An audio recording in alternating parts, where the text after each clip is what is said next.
ரகசிய நடுநிசி. இது ஒரு திகில் கதை. மோகன் வேலை முடிந்து இருசக்கர வண்டியில் வந்து கொண்டிருந்தான். இருள் சூழ்ந்த மயானத்தை தாண்டி இருந்த தன் கிராமத்தை நோக்கி அந்த நடுநிசியில் சென்று கொண்டிருந்தான். சுற்றி எங்களும் இருட்டு. அமைதியாக படர்ந்திருக்க வண்டியின் சத்தம் மட்டும் அவனுக்கு துணையாக வந்து கொண்டிருந்தது. கரடு முரடாக ஒற்றையடி பாதையாக சென்ற அவ்வழியில் வேகமின்றி மெதுவாக வண்டி உருண்டது. மயானத்தின் மையத்தின் அருகே சென்ற வண்டி ஒரு நிமிடம் குலுங்கி அணைந்தது. மனதில் திடீரென ஒரு பயம் பரவ வேகமாக கிக்கை அடித்தான். எந்த அசைவும் இன்றி வண்டி நகராமல் நின்றது. இதயம் இரத்த ஓட்டத்தை வேகப்படுத்த மூச்சை இழுக்க மறந்து உடல் முழுவதும் ஒரு மெல்லிய வெப்பம் பரவ ஆரம்பித்தது. அந்த திறந்த வெளியில் உடலெங்கும் வேர்த்து வழிந்தது. வண்டியை இரு பக்கமும் சாய்த்து இழுத்து கொண்டு ஓடி சாவியை அணைத்து பின் முடுக்கி என பலவாறாக முயற்சி செய்தும் பலனின்றி போனது. முதுகுப்புறம் வேர்வை வழிந்து சட்டையை நனைக்க பின்னால் இருந்து ஒரு கை முதுகை அழுத்தி பிடித்தது. வளவளத்து போய் திரும்பினான். சுற்றிலும் இருட்டு, இருட்டு மட்டுமே. தொலைவில் மயான மேடையில் கரும் புகை பரவி வழிந்தது.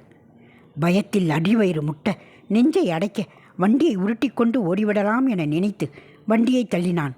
எந்த அசைவும் இன்றி அங்கேயே நின்றது வண்டி. தன் பலம் கொண்டு தள்ளி பார்த்தான். அசையவே இல்லை.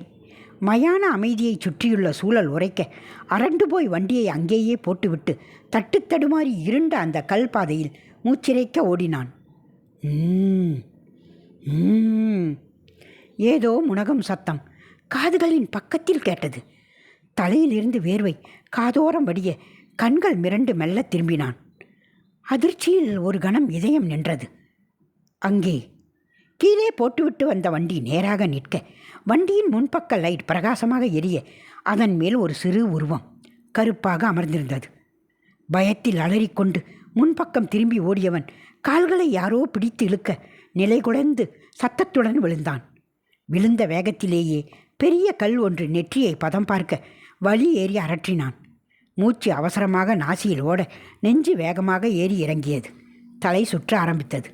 தடுமாறி எழுந்து அமர்ந்தவன் நெற்றியிலிருந்து மெல்ல வெதுவெதுப்பான திரவம் வழிந்து மூக்கை தொட வியர்வை என நடுங்கும் கைகளால் துடைத்தான். கையெங்கும் பிசுபிசுப்பு ஏற முகர்ந்து பார்த்தான். இரத்த வாடை மூக்கினை அடைய மிரண்டு போய் நெஞ்சம் படபடக்க கத்த ஆரம்பித்தான். காப்பாத்துங்க, காப்பாத்துங்க, காப்பாத்துங்க என்ன, ஐயோ கத்தியவன் எதிரே அந்த சிறு உருவம். பசிக்குது, பசிக்குது, தா தா. அருகில் வந்து தன் நாக்கினால் இரத்தத்தை நக்க ஸ்தம்பித்து ஒரு கணம் இதயம் முறைய செயலிலிருந்து கண்கள் நிலைக்குத்த பின்னால் சரிந்தான்.